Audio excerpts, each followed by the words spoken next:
People, you can't see me, but I can see you. I just wanted to share some inspiration that I just thought about and just share with you what I was thinking. Look, even in this life, no matter what people do to you, no matter how hurt you feel, no matter if somebody took away your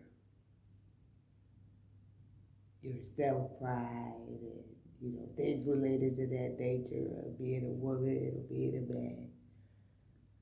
I just wanted to tell you, no matter what they take from you, no matter how long it's been, they can't take away your dignity. They can't take away the way you carry yourself. They can't take away the way that you have continued to do what you love to do and excel at. This is one thing for the algorithms to tell you that you're popular, but it's another thing to see the benefits of your work in other people's lives. It's one thing if you sit down and fold your arms and say, okay, one person didn't listen to me, so I'm going to stop talking. I'm going to stop doing these videos. I'm going to stop trying my music. But today when I was watching these games on TV, and when you think about the World Cup and what happens after the final, you realize that everybody is so interested in something, where everybody is so zeroed in on the emotions and the relationship. But if you're with somebody who sees it as a pastime, who's not really committed into growing it daily, and when I say daily, that means you don't have to always be fighting for your position. There's no thrill next. There's no pleasure that they're seeking outside that causes you to worry or puts you on edge or gets your emotions going. They're committed to building a family and staying consistent in that manner. Because it's one thing if we hang out once in a while, when they're not intended to do, I just don't waste my time. It's not that they're not attractive, it's not that they don't have what I thought at the time that is what I want. It's just that when you get to a level of life and you get to a stage of maturity, you just don't want to say goodbye every day. You want to change the channel with it.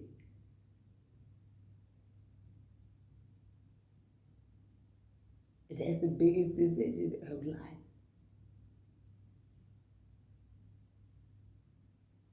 You got niggas that you grew up with, that you worked with, that you lived with, that you started from scratch with. These are the niggas that before the band came, it was just the flu. So if you had to fight, you know how you argue and you have your side to do.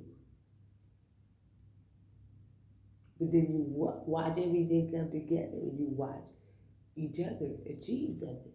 The first being bad chair. The first put the zinc together. The first table. Then the carpet. That was the bed.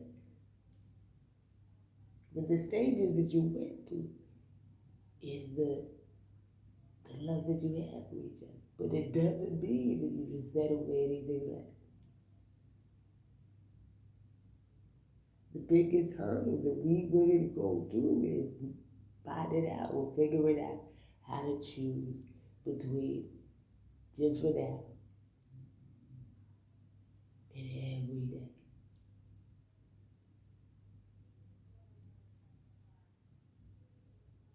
Because we're caught up in the moment of the emotions and the connection that we have that we forget how stable it has to be for the next generation.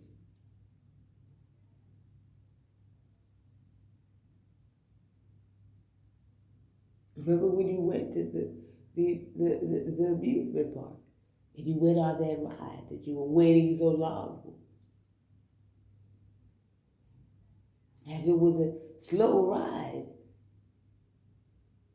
you would kick yourself and say, oh my God, why did I wait so long for this? This is a baby ride. That's what we would say. Because it was a slow ride, we could not control anything. But when we were kids, that was the thrill. It was just there. It was like niggas just wanted to drive. Even though you not driving.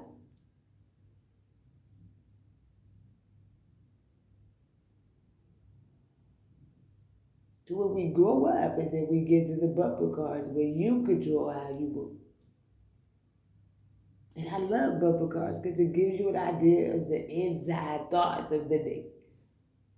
You can see the most dangerous nigga how he came. How hard he hit. If I'm hitting you from the, you know what I'm saying, if I'm bumping you and I'm telling you first and I'm chasing you, it's kind of fun. You're laughing. But when you already stopped and the nigga just rams into you,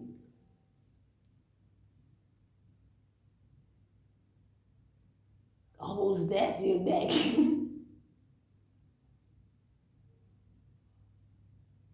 You're asking yourself, where is the love?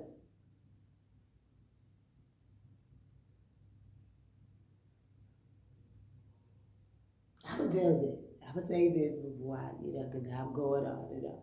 And I know a lot of women will be like, bleh. But a lot of women, we survive because after the fight, we don't open the door. If you lock yourself in the bathroom, we don't open the door.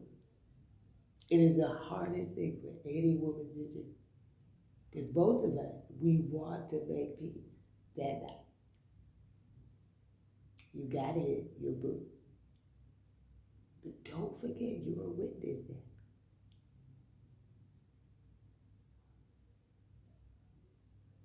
In a string of cases of women whose voices are unheard or buried or forgotten, you are the key witness. So opening the door is allowing him to continue because then he knows, oh, I can just say, and she'll do. So a lot of us who are in the most volatile, life-changing relationships, because it changed my life completely. Because if I'm just doing my makeup or I'm just checking myself in the mirror, even the position of the mirror was the man. Like somebody expected it to happen.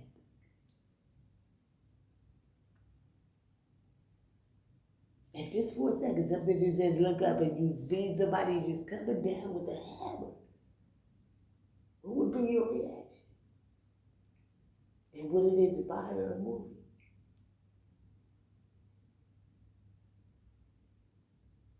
It happened to you twice. That's when they knew the yes. You're defensive, not aggressive. So as women and men, we have to learn how to be defensive but not aggressive. The most hurtful situations that I have been in, I'm a not shitty. I had to be defensive. I had to cover the most vital organs that I know I do.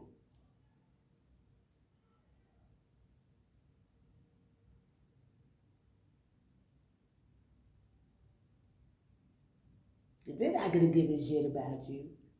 They're gonna leave you dead on the corner. But if they think you're dead, if you hold your breath, they'll leave.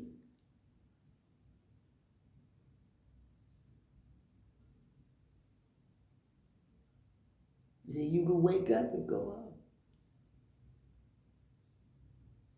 Your mother will panic, she'll move you out of town, but you will survive. especially when somebody thinks you're dead.